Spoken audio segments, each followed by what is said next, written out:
The tail of the tape for this one.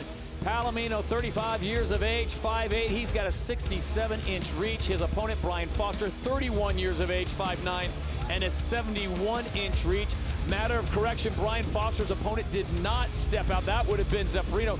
His opponent is able to move on, and he'll possibly see him in the final. It was Mike Ricci who did not answer the bell and able to go because of injury. So Foster gets the call and the step up to Palomino.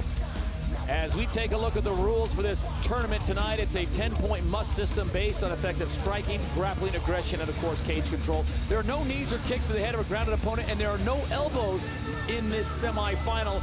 Elbows are introduced back when we get to the final, the main event of the night. And it's good to have the lovely Michelle Serna back with us here on the World Series of Fighting as we get set for semifinal number 2. This one's scheduled for 3 rounds. Chris Tione in charge of the action. And Chael said, and the interesting thing is, as Luis came in and gave that Henri Stern look to Foster, you really don't have time to get mad at your opponent or build up some anger because you don't know who you're fighting for an hour. Well, I agree with that, but I will remind you of this. These two were on the same side of the bracket initially, Todd, and I had talked to you yesterday. I said, I really think this is going to be the semifinal. Now, it looked like I was wrong because Foster got caught in that heel hook by Zeffirino and was eliminated. He is now back in. Listen, this is what we've been talking about for the whole buildup of this tournament. It's more than just physical. It is mental. How bad do you want it? The winner is out. The loser is back in. There's a lot to be said for being willing to be in the right place at the right time. And folks, that is not just crazy talk from the mean streets of West Lynn. Chael Sonnen did in fact tell me that he thought this might be a championship bout. These two highly skilled athletes, and I'm sure that Justin Gaethje would have his hands full with either one of them. Of course, Luis Palomino has fought Gaethje 2 times in 2 fights that were really could have been fight of the year candidates as they went toe-to-toe with Brian Foster. I was so surprised to see him get caught by Zeffirino. What would it mean to him to get another shot at Zeffirino at redemption? Yeah, listen, I was in the back. I was headed to get a cup of coffee when this announcement came down that Ricci was out. Foster wanted it. He began yelling. He began chanting. They finally told him that he was going to get the shot. He went into a celebration mode with his coaches. He was really fired up. I mean, that's not just acting for the cameras. This was in private in the back. This is also the guy that he thought he was going to have. He has been planning and training for this opponent.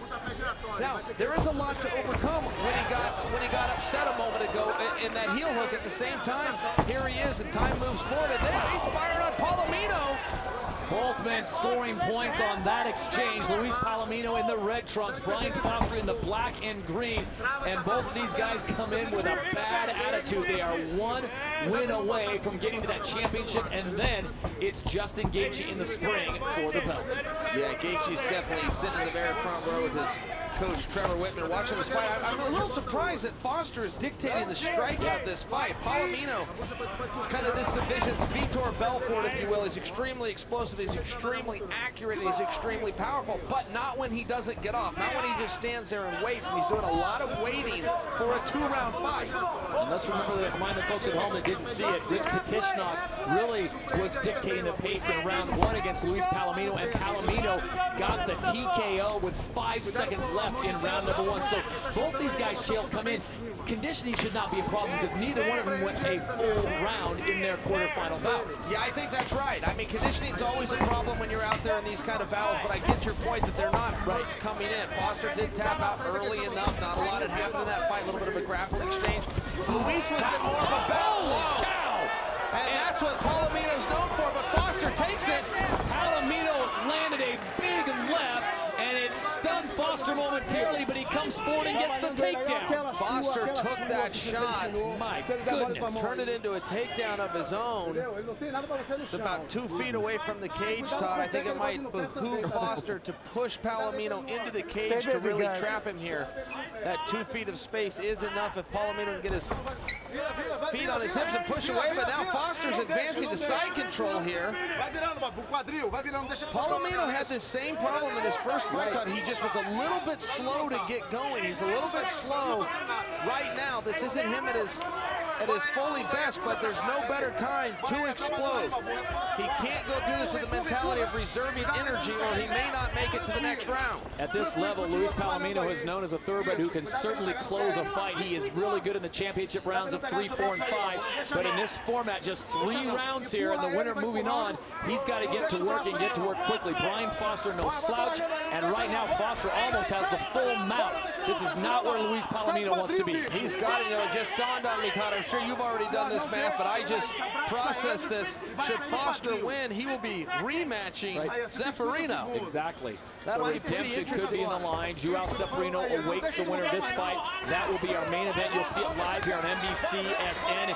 Right now, Brian Foster had the mount. Then he shifts back to side control. This is a rare performance, Todd. Foster's really fighting like a man possessed right now. Took a big shot early to remind you what happened. He could finish the fight right here. He's got his arms pinned. Looking on. He has got Palomino pinned down. There is no signs of resistance here from Palomino. We see a little buck.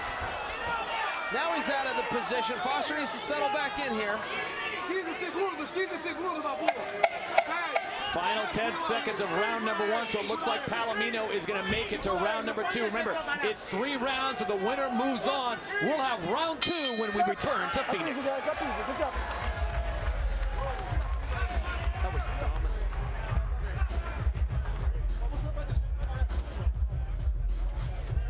Seconds out. Here we go, guys. Here we go. Mouthpiece button.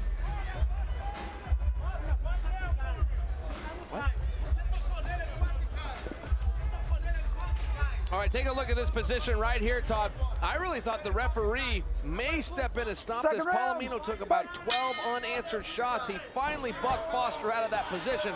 But here we are in round 2, and there's no question that Foster now knows what the blueprint is to win a round against Palomino. And there, Foster comes with a big leg kick. Looks for the tackle.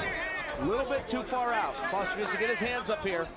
If we learn nothing else in round number 1, both these guys have jaws of iron. Both of them took big shots, and they're answering the bell in round number 2. First, Foster took that big overhand left from Luis Palomino, and then it was Palomino, as Chael Sonnen pointed out, at the end of round number 1, absolutely getting pounded hammer fist by Brian Foster, and both men look fresh as we start round 2. This one's scheduled for 3, with the winner moving on to the main event to take on Joao Zeffirino, who awaits.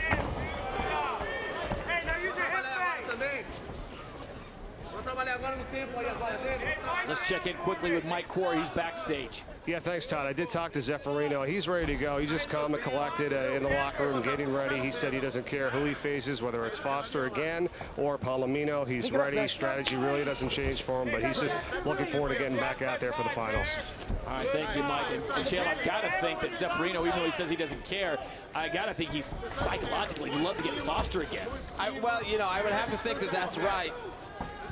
He certainly didn't have much trouble with the first fight, but I can tell you as a fan, I would kind of like to see them fight again. I felt maybe we got robbed of a few minutes of that. I thought it was a unique position, and if Foster stayed out of that position, he'd be doing well. Oh my goodness, I am really surprised he's able to drag Palomino down so easy. Justin Gaethje could not get Palomino down this easy. Palomino is strong like bull, but this time Foster, oh, he spins out of it. Luis Palomino spins out and comes with a kick. This has got the makings of a great battle. Almost a knockout kick by Palomino. Once again, Foster takes it. On the verge of possibly getting guillotine choked out, Palomino has the wherewithal, jumps up the baboon, and fires off the kick. I mean, look, athletes have certain performances, Todd, where they exceed their own expectations and limits. I feel as though we're on the verge of watching Foster have maybe his best single performance of his career. He's just absolutely relentless. He's absolutely stubborn, and he's very disciplined at sticking to this game plan.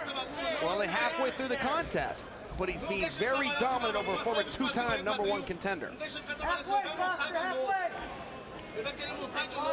Brian Foster taking his time, trying to figure this thing out. Luis Palomino doing his job, but he gives up the full mount. And I'll tell you what, Chael, this cannot be good. His corner is up. They are yelling at him, and he gets out of it. And surprisingly, Foster goes right back and takes the back. Look, and now he's throwing a hook in, Todd. He's throwing the other hook in. He's just being relentless. He just simply will not give Palomino any room to breathe.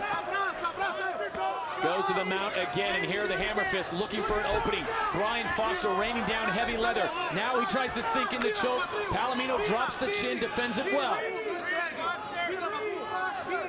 Yeah, Palomino is not conceding this battle at all, but he is losing position after position.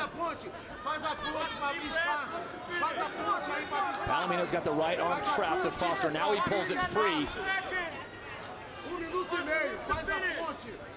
This is semifinal number 2. Both these men have already fought first round stoppages. For Foster, he was submitted, but he comes back because another athlete unable to continue because of injury, so he gets new life. And it was Palomino who stopped Rich Petishnock 5 seconds before the end of round 1, but he's in a whole different battle here in round number 2. These transitions are incredible, Todd. I mean, Foster will not settle for a position. He takes your back. As soon as you give him a little bit of static, he sidesteps, come to side control. As soon as you start to get out of there, he looks to resume the back and put the hooks in. He's constantly moving and floating. This is what we call transitions. When you're dealing with a grappler that does this, it's very hard to deal with. You really need your opponent to stop so you can then take charge. Palomino just covering up. Chris Townley's watching this, and they are coming fast. This could be close to being over. And that is it. It is all over. Foster is moving on. Absolutely the right call. Palomino doesn't like it. He's too tough for his own good. That was absolutely the right call. Foster is that we've got to set the stage here in case anyone missed this earlier. This is drama at its finest. Foster, who was eliminated from the tournament, is now back in the finals with the guy who eliminated him. Brian Foster, he lost to Joao Ceferino, but because Mike Ricci, who beat Joe Condon, got injured, he couldn't go. Brian Foster basically campaigned for this opportunity, and basically he was the healthiest fighter. Now he's going over the cage. He is talking to the champ, Justin Gaethje. I'm telling you right now, Brian Foster, Justin Gaethje, that is a scary proposition. Yeah, well, that's a security issue right there. Gaethje never should have been able to get that close to the ring. Justin Gaethje, the reigning champion, is sitting cage side, front row. He just watched what Brian Foster did to Luis Palomino, and those hammer fists. Chris Townley, you're right, Chael. He made the right call. Palomino would have continued to fight. Oh yeah, no question about it. Over. It comes down to intelligent defense. That's the referee's decision. Palomino's upset about it, but that's only because he's too tough for his own good. That contest was proven. We saw who the better man tonight was. Foster's moving on. I can't believe he's back in. He's back in the finals. He was eliminated in the quarterfinals in the first round because of a heel hook.